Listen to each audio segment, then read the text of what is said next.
Esta fita é distribuída pelo Ministério Verdade Viva. Caixa Postal 51, CEP 30 123 970, Belo Horizonte, Minas Gerais. E-mail minister@gold.com.br. O nosso site na internet é www.verdadeviva, uma palavra só, .org.br.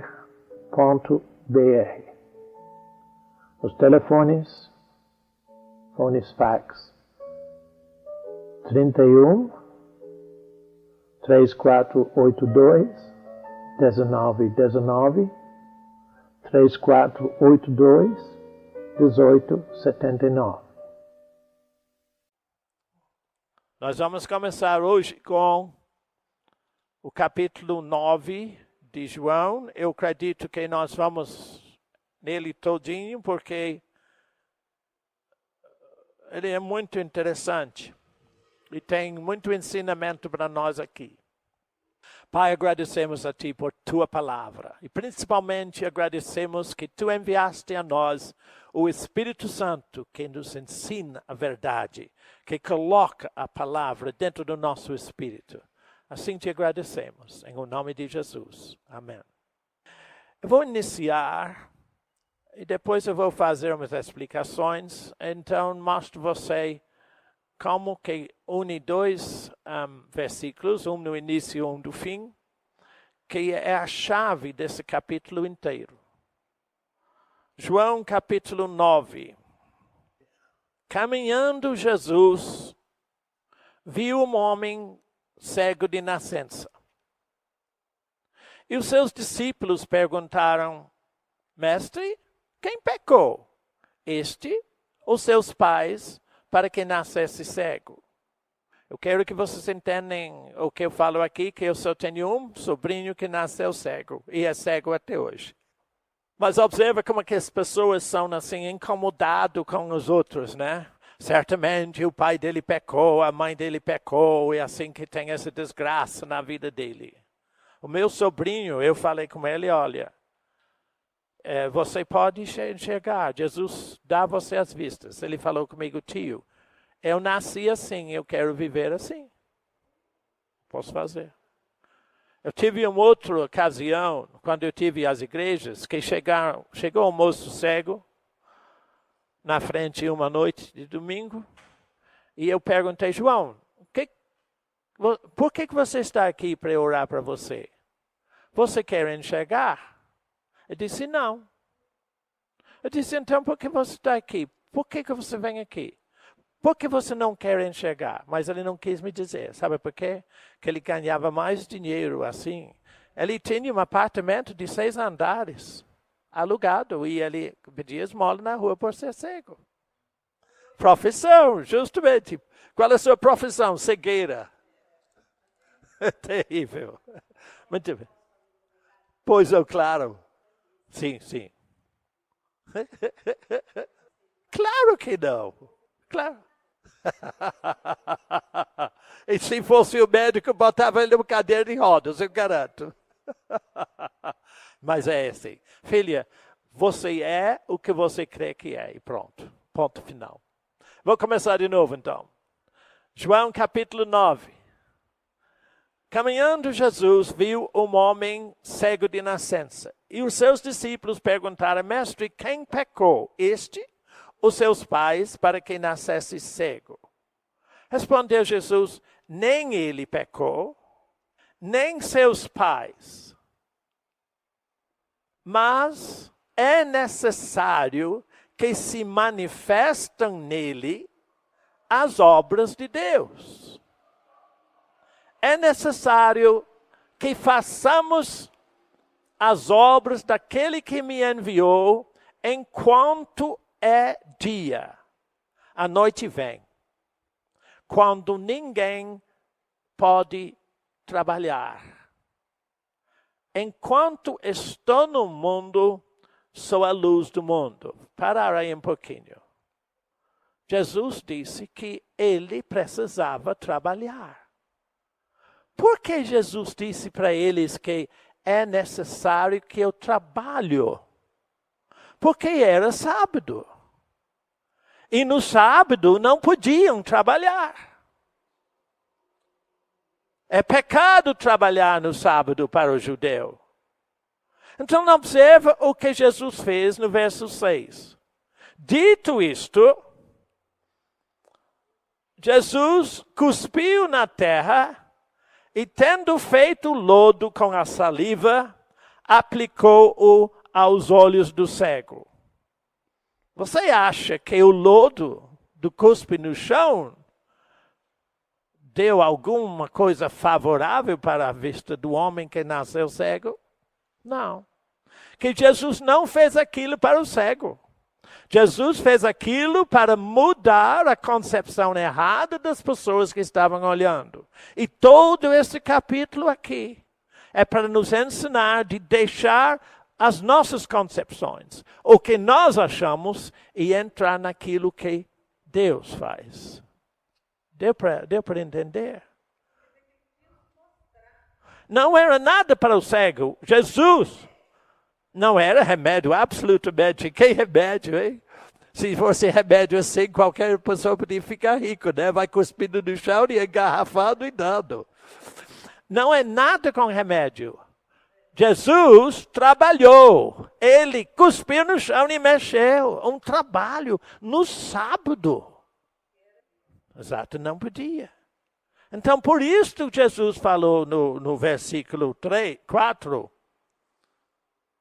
no fim, a noite vem quando ninguém pode trabalhar. Enquanto estou no mundo, vou trabalhar. Sou a luz do mundo. Dito isso, cuspiu na terra e, tendo feito lodo com a saliva, aplicou-o aos olhos do cego.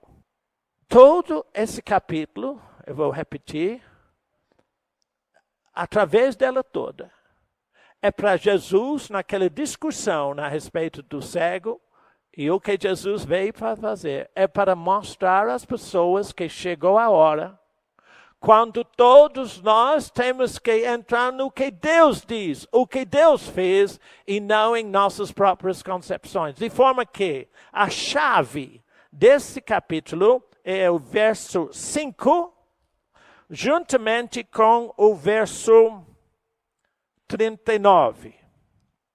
Agora eu vou ler esses dois versículos juntos, depois eu torno a ler. Verso 5. Enquanto estou no mundo, sou a luz do mundo. 39. Prosseguiu Jesus. Eu vim a este mundo para juízo, ou seja, para distinguir as coisas, separar as coisas direito, a fim de que os que não veem, vejam. E os que veem se tornam cegos. O que Jesus está dizendo? Não imaginem vocês que eu vim aqui para acompanhar a sua cegueira. Vocês são cegos. Eu vim aqui para trazer uma luz e dar a você visão correta. E ele fez tudo com esse cego para reforçar essa verdade. Você e eu nunca vamos saber o quanto Deus pode fazer em nossas vidas enquanto não deixarmos as nossas concepções, as nossas ideias, os nossos princípios. Esses princípios nossos não valem nada. O único princípio, a única forma para nós é o que Deus estabeleceu em Jesus Cristo. De forma que, se nós acharmos que já sabemos, somos cegos. E se nós aceitamos que nós não sabemos nada, nós vamos enxergar ao modo de Deus. Tá bom? Então vamos voltar para o verso 6. Dito isto, cuspiu na terra e, tendo feito lodo com a saliva, aplicou-o aos olhos do cego, dizendo-lhe: vai, lava-te no tanque de Siloé, que quer dizer enviado. Ele foi, lavou-se e voltou vendo. É claro que foi.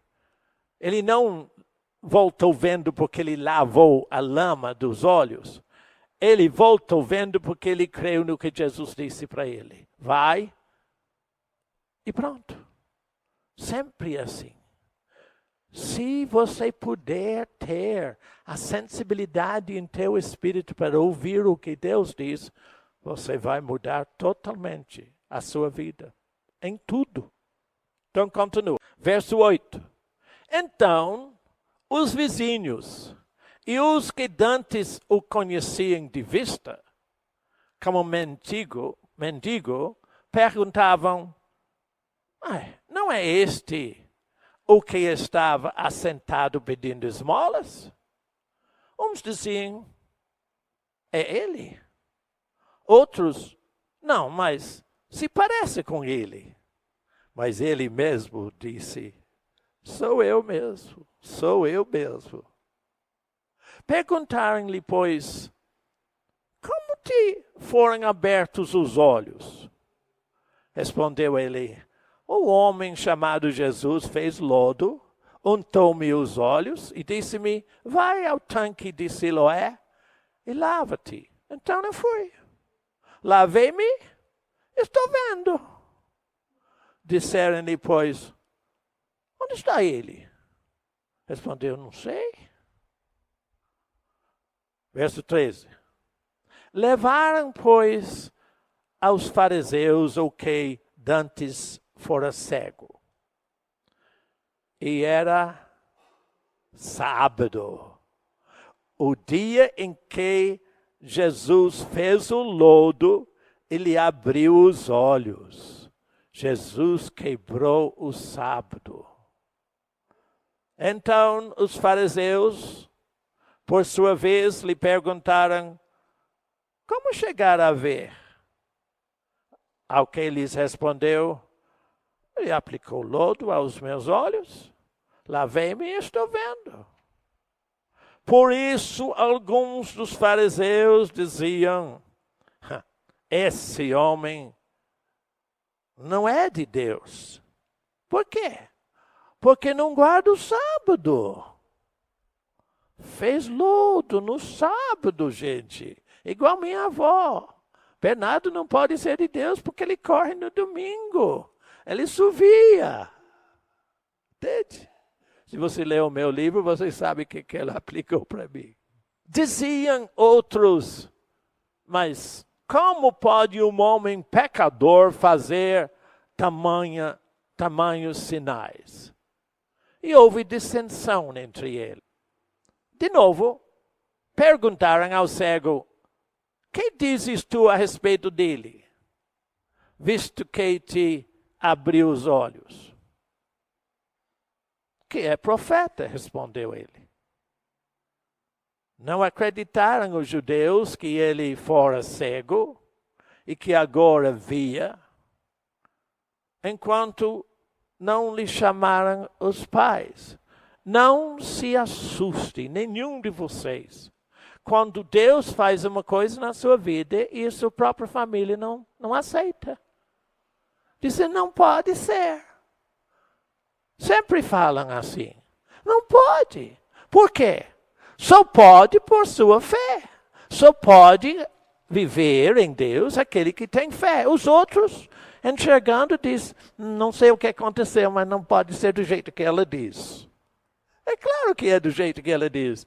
Ele diz: ele me pôs lodo, eu fui, lavei, vejo. Tão simples assim. E o que você diz? Se Jesus disse, que Deus disse a palavra, é assim.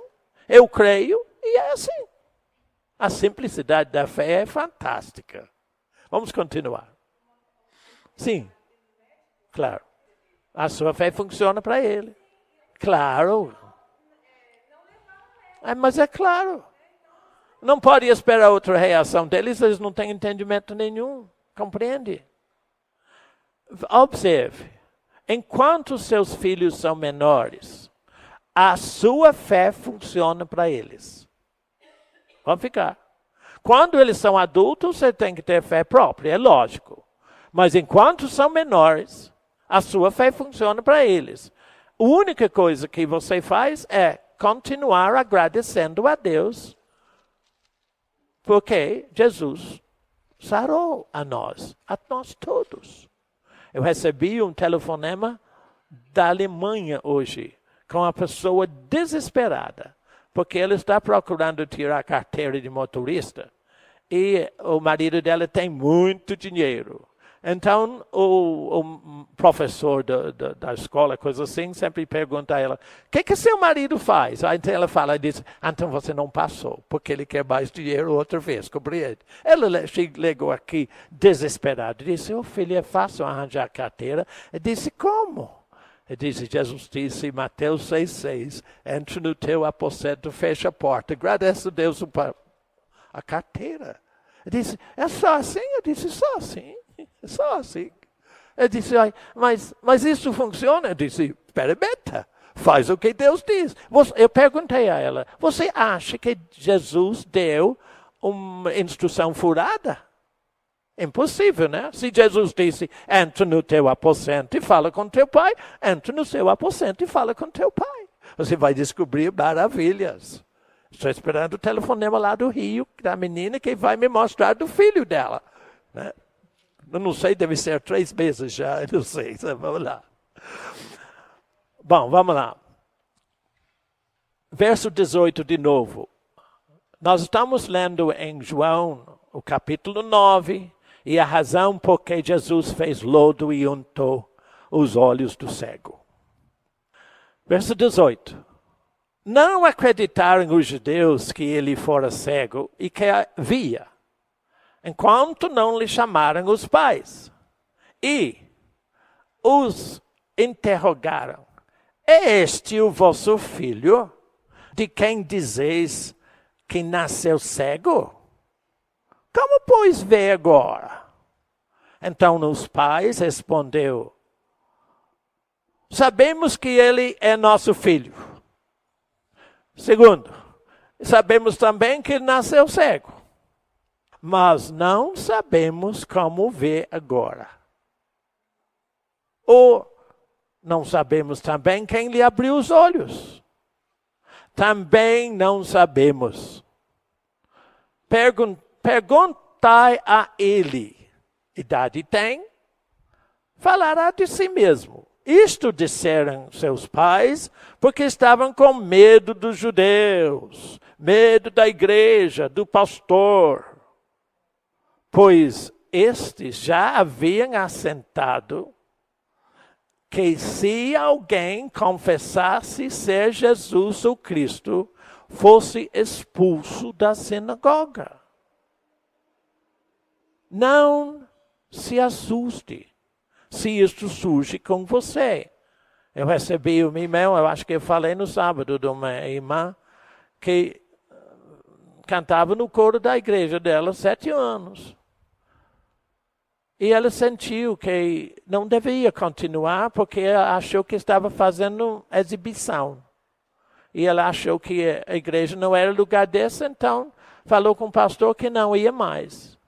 Então ele caiu em cima dela e disse, não, a visão meu de pastor é que você fica. Eu disse, mas eu não sinto que devo ficar. Então ele disse, então mandou todo mundo não ligar para a casa dela, não ficar com ela, isolá-la totalmente, porque ela não estava cumprindo com a visão do pastor. Se você quiser viver nesse tipo de jugo, vive. Eu não quero, porque eu sei de uma coisa. Deus não dá visão para os outros na minha vida. Ele dá a visão para mim, aqui dentro de mim.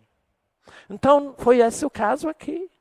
Eles ameaçaram o povo, disse, olha, você não fala que esse Jesus é de Deus, não, porque se você fala, nós botamos ali vocês fora.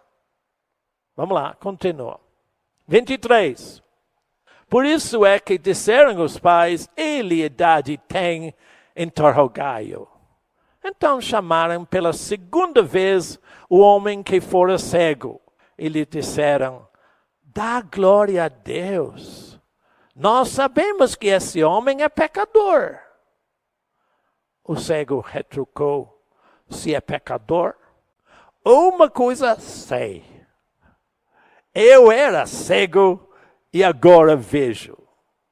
Isso que eu gosto. Quando a pessoa diz, eu não entendo muita coisa não, irmão Bernardo, mas uma coisa eu sei. O que Deus fez para mim, Ele fez. Ah, isso que é. 26. Perguntaram-lhe, pois, que te fez ele? Como te abriu os olhos? Ele lhes respondeu, já vou-lo disse, e não atendestes? Por que quereis ouvir outra vez? Porventura quereis vós também tornar-vos seus discípulos? Então o injuriaram e lhe disseram, discípulo dele és tu, mas nós somos discípulos de Moisés, guardamos o sábado. Sabemos que Deus falou a Moisés, mas deste nem sabemos de onde é. Respondeu-lhes o homem, nisto é de estranhar, que vós não sabeis de onde ele é, contudo me abriu os olhos. Sabemos, agora observa a pregação do homem que era cego. Sabemos que Deus não atende a pecadores, mas pelo contrário, se alguém teme a Deus e pratica a sua vontade e a sua palavra, a este atende. Desde que há o mundo, jamais se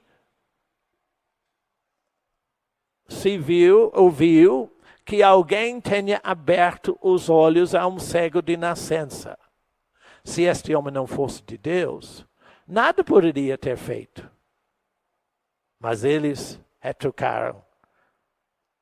Tu és nascido todo em pecado e nos ensinas a nós. E os expulsaram. Nunca deve você ficar achando estranho ou incomodado, porque pessoas que são totalmente fechadas dentro de um esquema religioso, uma tradição, não aceitam que você pode ter um relacionamento direto com Deus, fora da religião, e ser abençoado. Porque eles não sabem disso. Todo o relacionamento deles é através de uma igreja, ou uma organização, ou um pastor, ou padre, qualquer coisa. Tem que ser através de alguém. Mas, quando você nasce de novo de verdade em Cristo Jesus, o seu relacionamento é direto. Você não precisa de Bernardo, você não precisa de ninguém, você tem diretamente com Deus. Eu tenho que ter o meu relacionamento, a minha vida, diretamente com Deus também, do mesmo jeito dos outros. Então, eles não aceitaram, porque eles eram totalmente fechados dentro da cegueira deles. Lembra que eu estou dizendo? A ligação, o ensino desse capítulo é o versículo 25, junto com o versículo 39. Mas isso eu vou explicar um pouco mais adiante. Verso 35. Ouvindo Jesus que o tinham expulsado, encontrando-o, lhe perguntou, crês tu no Filho do Homem? Ele respondeu e disse, quem é, Senhor, para que eu nele creia? E Jesus lhe disse, observa, gostei disso, já o tens visto. Já o tens visto. e é o que fala contigo. Então afirmou ele, creio, Senhor, e o adorou. Eu espero, e a razão por que estou aqui é só isso. Eu espero que ao longo da sua vida com Deus, você vai ter muitas experiências muito pessoais e íntimas com Deus. De tal forma que a convicção na realidade de Deus dentro de você é tão grande que você vai o adorar de verdade. Adorar de verdade é não aceitar nada diferente. É só a operação de Deus em você. Deus te deu a sua palavra e o Espírito Santo para criar a condição de Deus dentro de você. Eu não sei se você estava em sábado quando eu falei que a palavra Israel, é Deus, é aquele que reina com Deus. Nós sabemos que o povo de Israel não reinava com Deus. Por isso que Deus enviou Jesus Cristo aqui. Ele morreu, ressuscitou para fazer o quê? Para fazer de você Israel. Aquele que reina com Deus aqui na terra. Reina com Deus sobre toda circunstância. Sobre todo momento. Eu estou escrevendo um capítulo de um novo livro ali sobre Pai Celeste. Eu não quero que você conheça Deus como uma austeridade longínqua, distante. Eu quero que você venha, através do Espírito Santo e a palavra, a ter uma intimidade com Deus de pai e filho. Onde você pode se recolher no colo dele e dizer, pai, ai de mim se não fosse você. Compreende? Isso é fantástico. O Antigo Testamento, a diferença entre o Antigo Testamento e o Novo Testamento é que no Antigo Testamento eles não tinham nenhuma possibilidade de conhecer Deus como Pai. Eles conheciam Deus como onipotente, o Altíssimo, o grande Jeová, mas como Pai nunca. Sabe por quê? Porque precisava de Jesus vir aqui e morrer e ressuscitar para mostrar a nova condição que Ele preparou para nós. Qual foi essa nova condição? Logo na manhã da ressurreição, quando Ele saiu do túmulo, Maria Madalena estava lá no jardim levando um monte de coisas para poder cuidar do corpo. E Ele disse, Maria, vai dizer aos meus irmãos, meus discípulos, que eu subo para meu Pai e teu Pai, para meu Deus e teu Deus. Foi a primeira concepção que alguém tinha de verdade, que Deus é nosso Pai. Você pode imaginar o impacto que essas palavras tinham sobre Maria Madalena? Jesus tinha expulsado 7 demônios dela. E aquela manhã, ela foi o primeiro a ver Jesus, naquela madrugada. E Jesus disse, Maria, meu Pai é teu Pai. Você imagina como é? Meu Pai é teu Pai. Isso que eu quero que você tenha ao longo da sua vida. Que o Espírito Santo possa revelar Jesus a você de tal forma que você conhece Deus como teu Pai. Não como um Deus fantástico, maravilhoso, que de vez em quando aparece na sua vida. Entendeu? Quando você grita, socorro, Deus, Ele aparece. Nos outros casos, você esqueceu dele. Não, eu quero que você tenha um relacionamento com Ele. Durante todo o seu dia. De Deus como seu Pai, ali presente com você. compartilhando a sua vida, participando da sua vida e tudo. Em todos os momentos, você tem um pai que está aí com você. Bom, vamos voltar para isto aqui. Verso 38.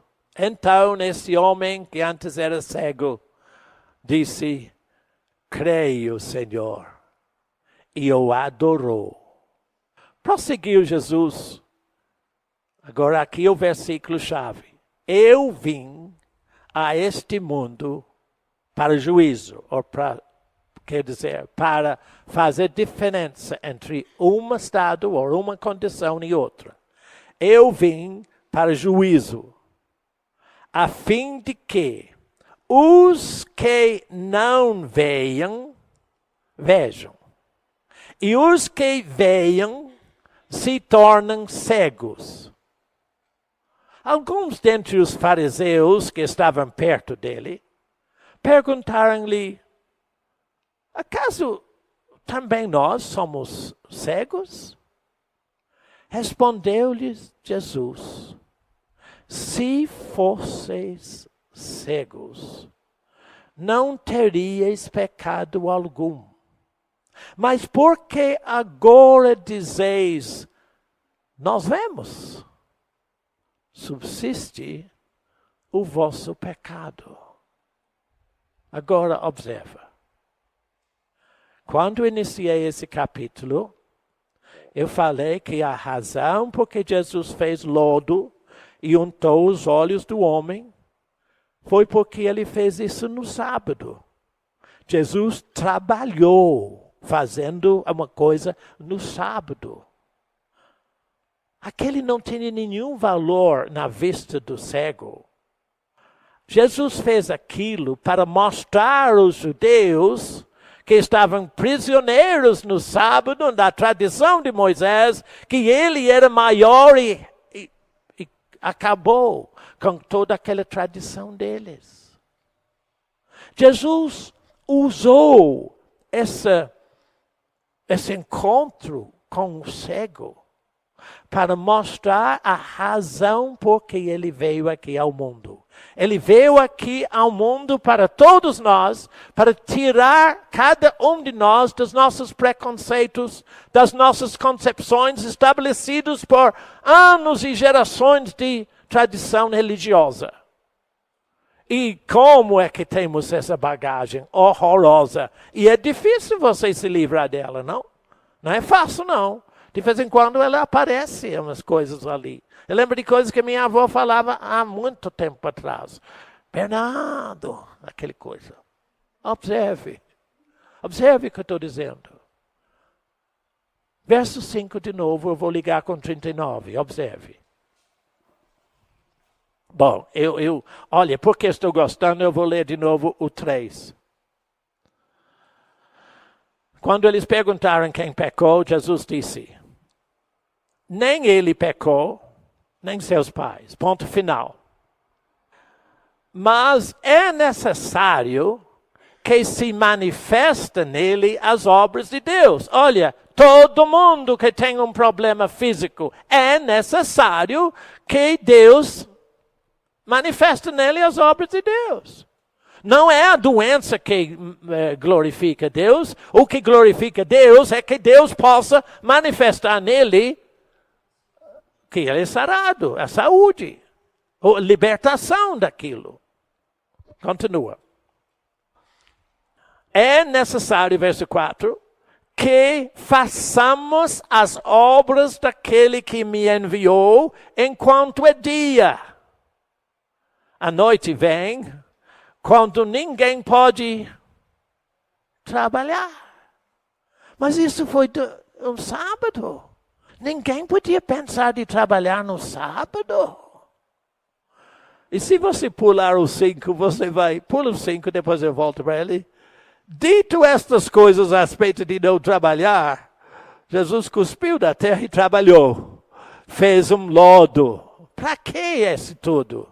Era para mostrar a eles que as concepções deles, as ideias deles, a tradição deles não tinha valor nenhum. Agora, com a vinda de Jesus, o que tem valor e o único valor é no versículo 5. Eu vim. Enquanto eu estou no mundo, sou a luz, a nova luz, a única luz. Eu sou a luz do mundo. O que essa luz faz?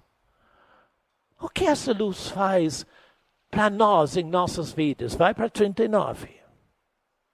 Por isso que eu ligo esses dois versículos. 39. Eu vim, a luz, eu vim a este mundo para juízo, mudar as coisas, fazer distinção entre as coisas antigas e as coisas novas, a fim de que os que não veem, vejam.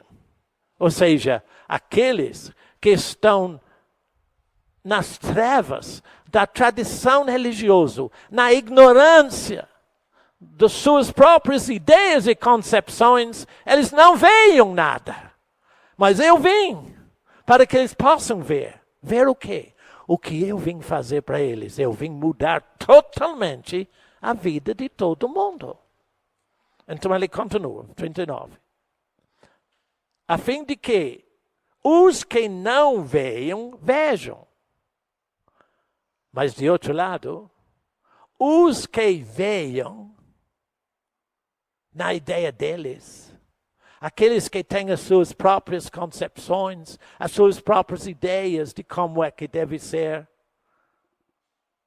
se tornam cegos. Será que você está entendendo que Jesus utilizou este cego de nascença para mostrar aos homens na tradição religiosa exatamente o que ele estava aqui para fazer? Foi muito simples. Não custou nada a Jesus curar o cego de nascença. E fazer lodo não tinha nada com a vista do cego. Como eu disse no início, se o lodo com o cuspe na terra fizesse algum bem para os olhos, eu vou fazer uma fábrica e botar em vidros e vender à toa. Compreende? Não é isto. O que Jesus disse, ele trabalhou, porque ele queria mudar a concepção deles. Eu já aprendi uma coisa na minha vida. Eu não sei se eu aprendi, mas eu gosto de pensar que eu aprendi, mas de certa forma eu me surpreendo cada vez mais. Mas eu aprendi uma coisa. Eu nunca fico assustado com o que Deus faz. Ele faz cada coisa que para mim parece, puxa, eu não faria assim se eu fosse, bom, mas eu não sou Deus, compreende? Você já teve alguns momentos desses, mas um alerta, eu quero que você aprenda. Nunca fique surpreso com o amor e graça e a obra de Deus para com alguém. Nunca. Porque Ele nos surpreende.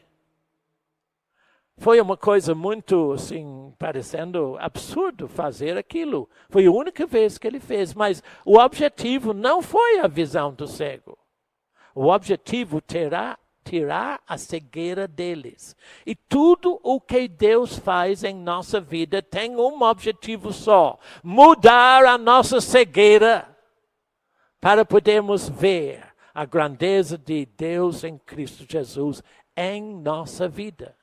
Mas, enquanto nós achamos que sabemos, vocês estão entendendo?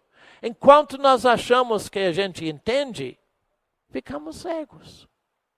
Eu tenho que abandonar tudo que eu entendo, tudo que eu penso, tudo que eu acho. E dizer, Deus, eu quero que tu me mostres como tu és, o que tu dizes. Eu vou repetir aqui mais uma vez para alguns que não estavam aqui. De uma pobre irmãzinha chamada Teresa, nas favelas do Rio de Janeiro. Eu recebi ontem um outro telefonema de um outro irmã nessas favelas que tem 7 meninos. E lá tem revólver todo dia. Eu vou contar o segundo caso primeiro. Essa irmã, ela tem 7 meninos. E ela deixa 2 em casa e leva os outros 4 não sei para onde. Mas ela estava chegando em casa dentro da favela, levando um saco de laranja com os meninos. E o saco de laranja estourou tudo. E espalhou todas as laranjas. Então ela, com os meninos, foram pegando os laranjas que podia para levar. Que bênção! Naquele instante, mataram 9 pessoas bem na frente onde teria estado se ele tivesse andado. Tiros. Por quê? Essa irmã diz, mas eu conheço Deus, que Ele é. Aquela sombra dele está sobre mim. Eu sei que Ele tem tudo sob controle para mim. Essa é a simplicidade de fé, filha. E se você não viver simples assim em Deus, você não vai conhecer Pai Celeste de verdade. Mas para os que não estavam, uma dessas irmãs muito pobrezinha, não tem muito entendimento de nada. Mas ela estava orando em línguas e ela disse para mim, irmão Bernardo, sabe, eu estava orando em línguas e o Espírito Santo me perguntou se eu sei o que é futuro. Eu disse, eu nunca pensei. Então o Espírito disse para ela, olha, o ímpio não tem futuro. Não tem mesmo. Né? Não tem. Mas o teu futuro, Teresa, está para trás. Ele disse, para trás como? O Espírito disse, olha, quando Jesus, mais de 2000 anos atrás, pendurado na cruz, disse, está consumado, Ele estabeleceu o seu futuro. Valeu? O seu futuro está estabelecido. Você não precisa procurar um Apocalipse para decifrar o cavalo preto e vermelho para saber o seu futuro. O seu futuro está garantidíssimo. Foi garantido naquele momento que Jesus disse, está consumado. E agora, neste capítulo 9, será que você está entendendo o que Jesus estava procurando fazer através da cura desse cego de nascença? Ele estava procurando tirar todos eles de concepções erradas do passado. Ouve o que estou dizendo. Quando nós achamos que sabemos, nós somos cegos. Quando nós aceitamos, e isso é difícil, que não sabemos, a luz do mundo entra em nós. Quando eu estava escrevendo hoje a respeito do relacionamento pai e filho, eu disse assim, nos seus momentos a sós com Deus, quando você vai orando em línguas, louvando e agradecendo a Deus por Jesus, aqueles momentos a sós com Ele, Deus procura revelar a você a grandeza dele. Você lembra que no capítulo 3 de Apocalipse, verso 20, ele diz assim, eis que estou à porta e bato. Se alguém ouvir a minha voz e abrir a porta, entrarei com ele e cearei com ele e ele comigo. Você quer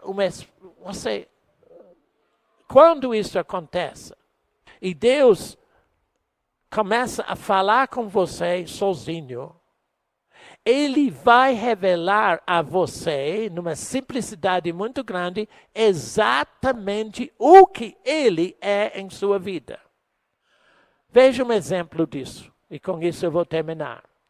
Em Lucas nós temos o relato de 2 dos discípulos, que depois que Jesus morreu, eles ficaram totalmente desorientados, e foram embora cabisbaixo para uma pequena vila, um pouco, 7 quilômetros mais ou menos, de Jerusalém. Um lugar chamado Emaús. Enquanto eles estão olhando lá e conversando, diz, puxa, está vendo? Ele acabou, eu imaginava que ele ia livrar-nos desses romanos que estão aqui e nós íamos ficar livres, mas agora ele deixou que eles matassem a ele, e agora como é que vai ficar? Enquanto estão conversando todos assim, desapontados e frustrados, claro que você não fala, né? Você nunca fica desapontado ou frustrado com nada, então está ótimo. Mas entenda estes. Chega alguém, um estranho, e fala, o que é isso que vocês estão falando? Ah, eles falam, você não sabe?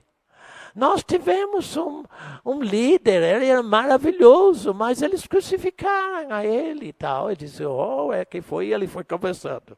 Mas está ficando no fim do dia, quando chega lá, ele disse, eles falaram, olha, entra com a gente, fica a noite aqui. Ele aceitou. Esse é o momento. Quando na sua confusão, com seu desapontamento, você ouve ele bater, diz, entra aqui, conversa um pouquinho comigo.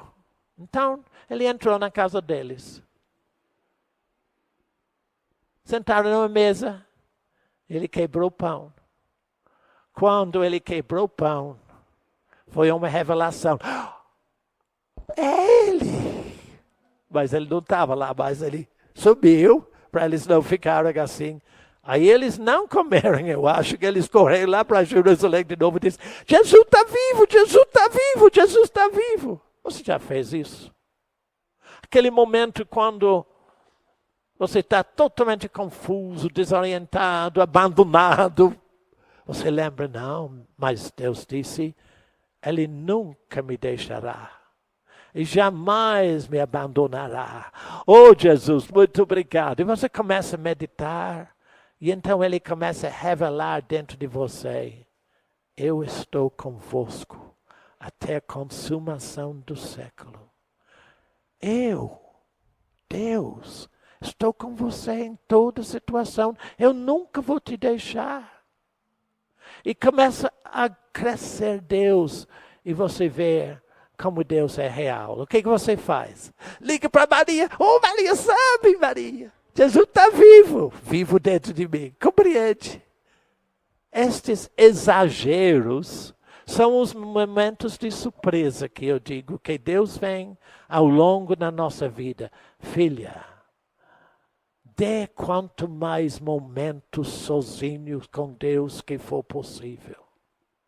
Ao longo do seu dia, tira um pouquinho aqui, um pouquinho ali, uns momentos ali no banheiro, onde você diz, oh Deus, eu não vou te deixar lá fora. Entra aqui, conversa um pouquinho comigo porque eu te amo. E você começa a adorar e agradecer a Deus por sua bondade. E o que acontece? Você não vive mais na tradição religiosa dos seus pais. Você vive a nova vida, a vida de fé. Por sua morte na cruz, Jesus se tornou o seu Salvador.